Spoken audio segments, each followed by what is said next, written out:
Greetings once again, and now we proceed with our next point in our learning to be accomplished.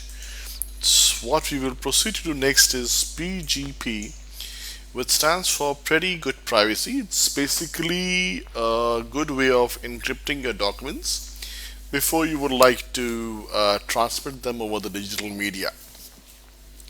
That is where PGP comes into the picture. So we will basically choose this particular document of ours.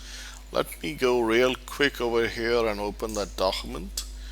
So we are going to go inside our C drive. We have our folder, and within this folder I have this subfolder called PGP, which contains one good text file. So let's say this is the text file, which contains some confidential information which we need to be able to transmit over the digital medium to the team members who may be sitting at some other remote location. So the question is, how do you safeguard your data? Because we know today that there are a lot of people sitting on the internet lines just waiting for us to make a security lapse, and they are good to then uh, take up all our confidential data and cause damage to both us and to our organization, or both. So to safeguard ourselves from such people, it's always good to have a proper mechanism to ascertain that we are not caught on the wrong foot. So with the same intent in mind, we will see how we can encrypt our documents before we transmit them, so that even if somebody is able to get a hold of our document, he or she is not able to cause us much damage, because with the encryption in place, it becomes difficult to interpret the document. So from that point of view, encryption is a real lifesaver, as I would say. So idea is to make of course, things as difficult as possible for the mischief mongers. So this is our document at hand, and this is PGP, and I can see this is a document which we wish to encrypt. So what we will do is we will go and call this encrypt files command. So I say encrypt files. So PGP stands for Pretty Good Privacy. This is basically what is our current subject of learning, and you can encrypt via different means. The first means of encryption that we will look at is by giving a password phrase, or a password to be precise. And my password over here is going to be something which obviously I should not forget, and obviously something which I should not share with those who are not meant to be aware of the same. So you can see different algorithm that the software does support, and which is the file that we wish to encrypt. So we will go inside PGP, and the file that we wish to encrypt is this text document which we want to encrypt over here, which is the output file which we want should be created as a result of this encryption process. That file we will name as encrypt using password, because we can encrypt using different mechanisms. So file which was encrypted using mechanism A can be decrypted using the mechanism A only. So we will see that as we go ahead. So I have just given some name to my encrypted document, which should be created as a result of this particular activity. Now we are seeing over here there are some options. Let's quickly understand them also. First option is override files and folders. If you want that your files and folders should be in case you foresee the possibility of running this line of code again and again, so that would lead to an error in case the file already existed. So if you choose override files, in that case the file can be overwritten without any issues. Next thing we are seeing is append extension, which is the .enc extension, as we can see over here. Now this extension is something which you can actually practically use in case you're sending data to some other team member of yours, or maybe some other client of yours for that reason, who have a very good firewall, because firewalls these days chop down a lot of attachments which otherwise come in. So the ENC extension, if given to your encrypted file, is treated by the firewall as an extension which is very unlikely to be touched upon or to be infected, and chances of it going through the firewall are very high. And of course, once the file goes in, the other person will follow the decryption process to get rid of this ENC extension and all the other features that we would have set in, as in given the password and all, to retrieve the original document, which we will see as we go ahead. Also, if you want that the document which gets generated, or the output file which gets generated, which should be in a compressed format, we have different compression algorithms. You can choose the one which is most ideal to your requirement. And last but not the least is armor data, which is, as you can see, text output.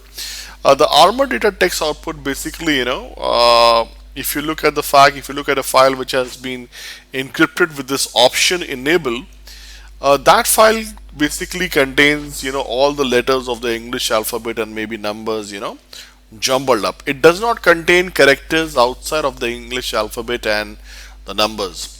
Once we go and execute this particular line, the result of that will be pretty much jumbled up, and it will contain a lot of characters which will not even fall under pure English or between zeros and nines.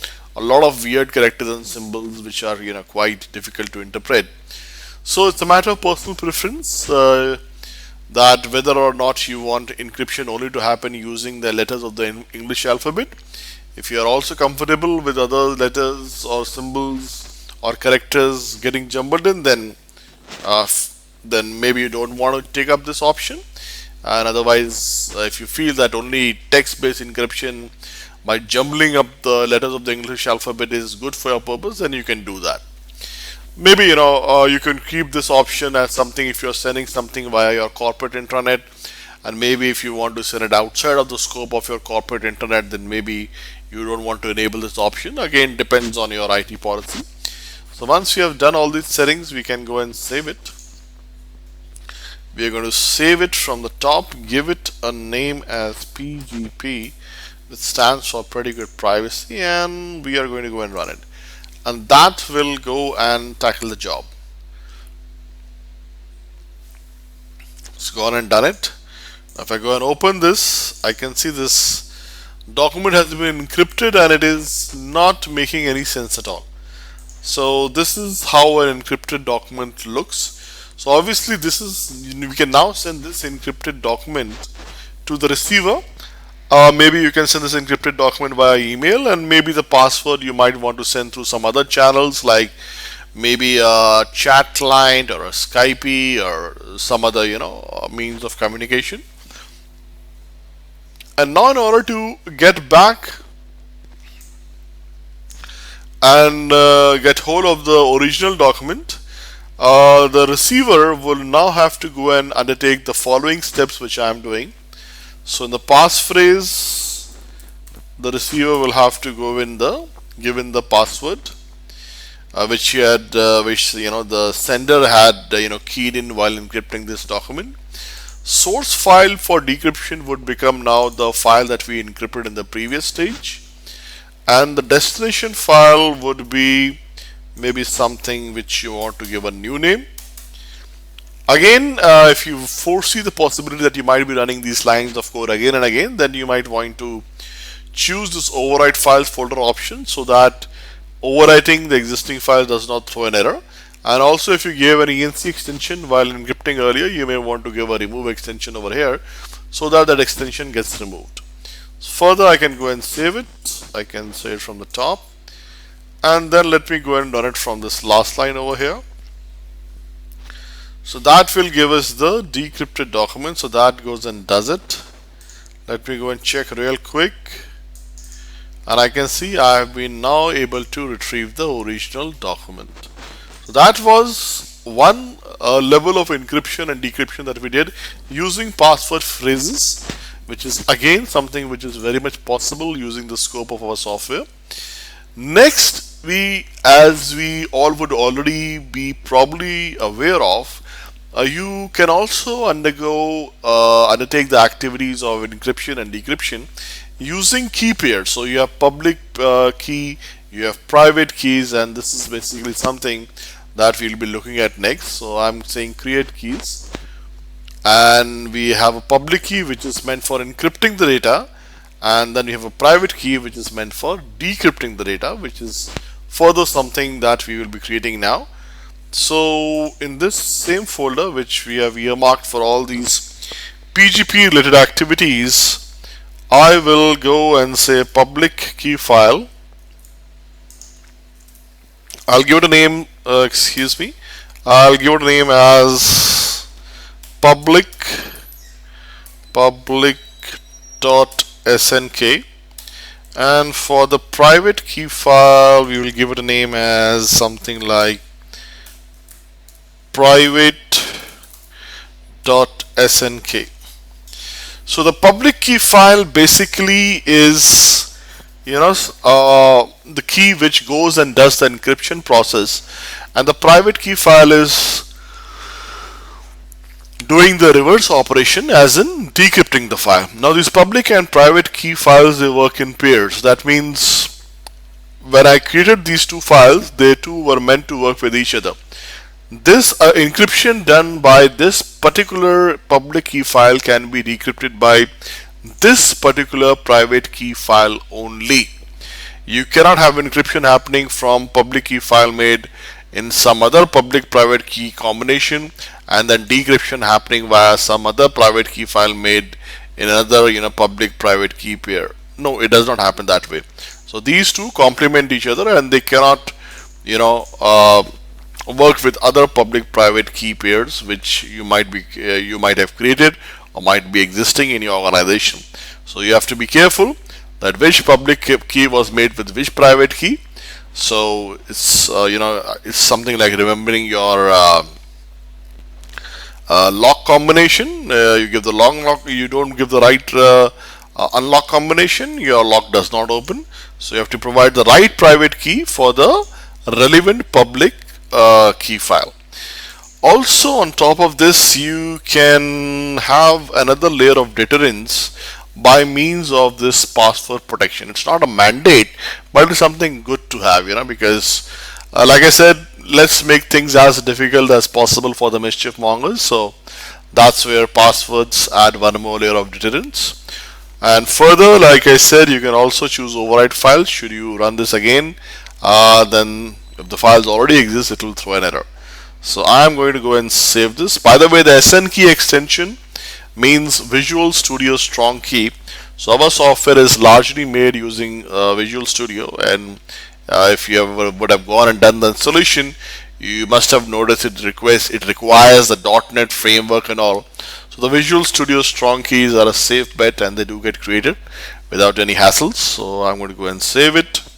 I'm going to save it from the top, and we are going to go and run it from this last line over here, so that key pair gets generated. So we are just going and executing the same over here, and that kind of goes and does the job. So you can see my private key and public key pair both have been generated successfully.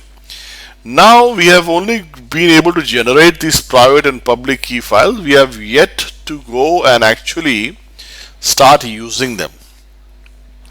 So what we will do is we will first see how we can encrypt that good old document of ours using the public key file. So encrypt file, which is the public key file. You can see over here the public and private key files have been created. I can see this showing over here, Visual Studio Strong Key over here. So that thing is pretty much visible. So I'm saying let's choose the public file that we made earlier. Which file has to be encrypted? The file to be encrypted is my text file. This file has to be encrypted.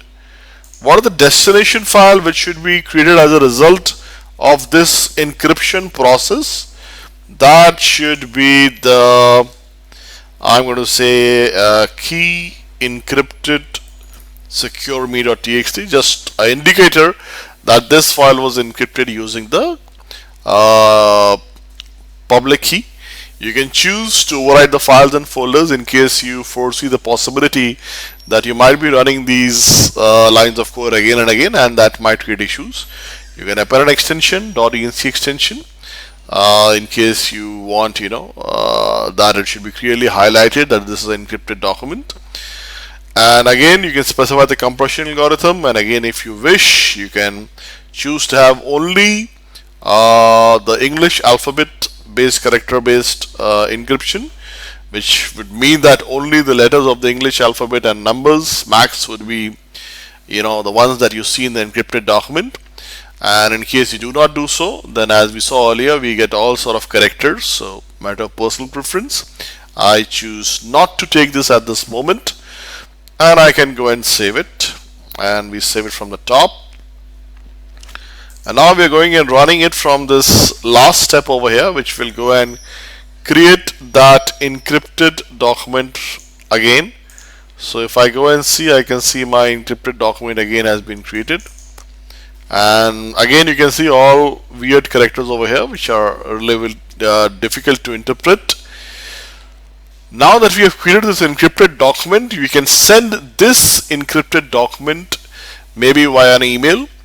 Maybe you can send your private key, which was meant for decryption of the same, using your chat client, and maybe you want to send the password maybe via SMS or through some other means.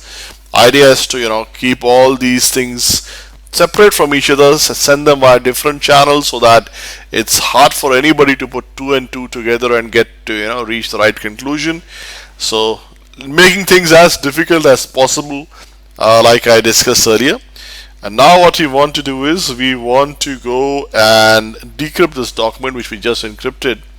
So decryption is going to happen using the key files. So private key coming in this time. Password, if we had given while doing the encryption process, while generating the public private key, then it has to be given here also for decryption.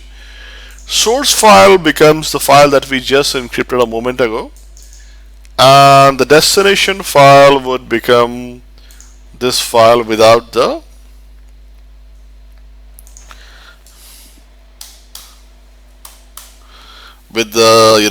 keyword highlighting that this is a decrypted document. You can choose to override the files and folders. You can choose to remove the extensions. So all those things we can do. If you had given an extension in the earlier document and it had the enc extension coming inside the encrypted document, then only you can go and remove it. As you can see in our encrypted document which we have made in the previous step, there is no enc extension. So obviously we cannot remove something which is not there in the first case. Overriding files and folders is only a safeguard, so that in case we run it again and the file already exists, it does not bump up giving an error. So once we have done this, I am going to go and save it. We'll go and save it from the top, and we're going to run it from this last line over here, and that should give us the decrypted document once more. So let's go check real quick. Here we are. That's the decrypted document. This is precisely what we wanted. So as you can see, we were able to encrypt, decrypt using both passphrases as well as public private key pairs, and that is what our requirement was. So this is something about PGP, stands for pretty good privacy, a very good way of making things robust and secure.